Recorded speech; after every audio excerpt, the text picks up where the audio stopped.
detalles del preacuerdo, del acuerdo, del posacuerdo. ¿De qué nos tenemos que disfrazar, Darío? Bueno, la verdad no sé de qué nos tenemos que disfrazar y tampoco sé de qué se van a disfrazar los negociadores del Gobierno Nacional y del Fondo Monetario.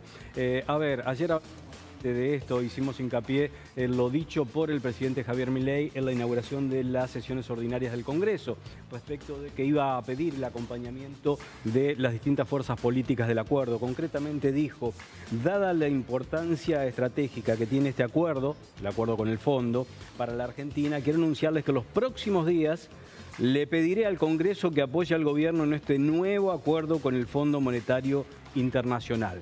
Todavía no se conocen los detalles del acuerdo, mucho menos la letra chica. Ayer, justamente cuando salíamos de la Pinta es lo de menos, una media hora más tarde, a la 1:04, Yuliko Sack, una de las voceros del Fondo Monetario, dijo que se está trabajando de manera intensa con la Argentina, absolutamente diplomático y de buenas formas, que las reuniones han sido cordiales, nada concreto, de acuerdo con lo que se esperaba de la letra chica de lo que se pueda llegar a firmar. Se esperan para las próximas horas efectivamente alguna declaración del Fondo Monetario Internacional a través de un comunicado, que es lo que le da realmente volumen y lo hace estrictamente oficial. Ahora, aún en este esquema, el gobierno, Javier Milei, decidió mandar al Congreso Nacional un decreto. Un decreto que, ¿qué va a decir? Que le va a pedir al Congreso, o mejor dicho, que le informa al Congreso que se va a firmar un acuerdo con el Fondo Monetario Internacional, y esto ¿qué va a hacer? Va a obligar al Congreso a ratificar o no el decreto, como ha pasado con la Ley de Financiamiento Educativo, como ha pasado con las cuestiones de las jubilaciones. Y el Congreso, ¿qué va a tener que hacer? Va a tener que juntar masa crítica, consenso, muchos votos, muchas sillas, muchas bancas, si es que quiere rechazar este decreto de necesidad y urgencia de Javier Milei. No es de estilo, no ha sido de estilo mandar por decreto de necesidad y urgencia informando al Congreso un acuerdo con el fondo. A partir del 2022, por disposición de Martín Guzmán, en ese momento ministro de Economía, se estableció que por ley había que mandar al Congreso y que el Congreso iba a hacer un seguimiento parlamentario de las negociaciones y de los acuerdos.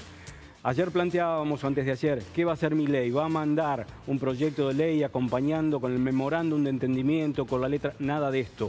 Para simplificar los tiempos y para achicar los tiempos, porque la Argentina está urgida de dólares, aparece el decreto presidencial que ya levantó muchísimas críticas en la oposición, que no está en algunos casos ni que hablar por parte de Unión por la Patria dispuesta a convalidar esto que va a enviar las próximas horas Javier Milei al Congreso para que sea debatido y eventualmente acompañado. Después de todo lo que dijo las sesiones ordinarias, después de cómo está tratando desde que asumió Javier Milei al Congreso, va a tener que trabajar y mucho, ¿no es cierto?, si es que de alguna manera quiere que quede fijo este decreto. El decreto empieza a regir desde que Milei estampe la firma. Y si el Congreso no decide tumbarlo, no decide vetarlo, bueno, quedará firme la determinación de la Casa de Gobierno. Los inversores están bastante intranquilos porque creen que se necesita ya el acuerdo con el Fondo Monetario. Ha hablado a propósito de todo esto el ministro de Economía, Luis Caputo, al que estaremos escuchando en un ratito nada más, algunos segundos, cuando habla del dólar y del peso a la Argentina. Pero, a ver, ¿por qué necesita dólares Caputo? Porque lo decíamos en las últimas horas, el mundo está cada vez más volátil, la situación global no es sencilla, sino más bien compleja después de las decisiones de Donald Trump de proteger su economía, de imponer aranceles, de sacarlos, porque Trump también va y viene. Entonces, para, no digo blindar, pero sí para alivianar la situación de las reservas del Banco Central, que siguen siendo negativas, Argentina necesita este acuerdo con el fondo. Un banco suizo de renombre, el UBS, dio a conocer su posición y sostiene que el fondo le podría dar a la Argentina 20.000 millones de dólares. El tema es que 12.000 serían en derechos especiales de giro. La moneda, por decirlo de alguna manera, el Fondo Monetario Internacional, papelitos que le mandaría a la Argentina, y otros 8.000 millones de dólares para que la Argentina tenga dinero fresco y estos sumarlos, a las reservas.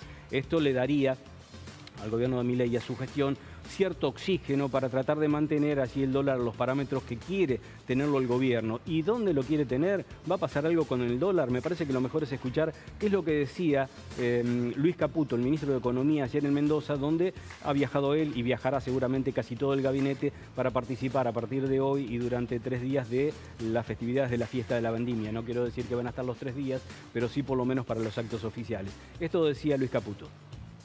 como siempre dijimos, para el primer cuatrimestre, entonces debiéramos ya tener un nuevo acuerdo con el fondo que, bueno, sin ninguna duda va a ser muy beneficioso. ¿Qué va a pasar con el tipo de cambio? Que se preguntan seguramente muchos. No va a pasar nada. No va a pasar nada. Dice que el peso va a ser la moneda fuerte y entonces a partir de aquí alguna cierta tranquilidad en el mercado que hizo que subieran algunos bonos argentinos y que el riesgo país se quedara donde estaban, 700 y pico de puntitos, cuando algunos pensaban que iba a seguir subiendo. Gracias, Darío. Hoy arranca la fecha 9 del torneo Apertura de la Liga de Fútbol Profesional.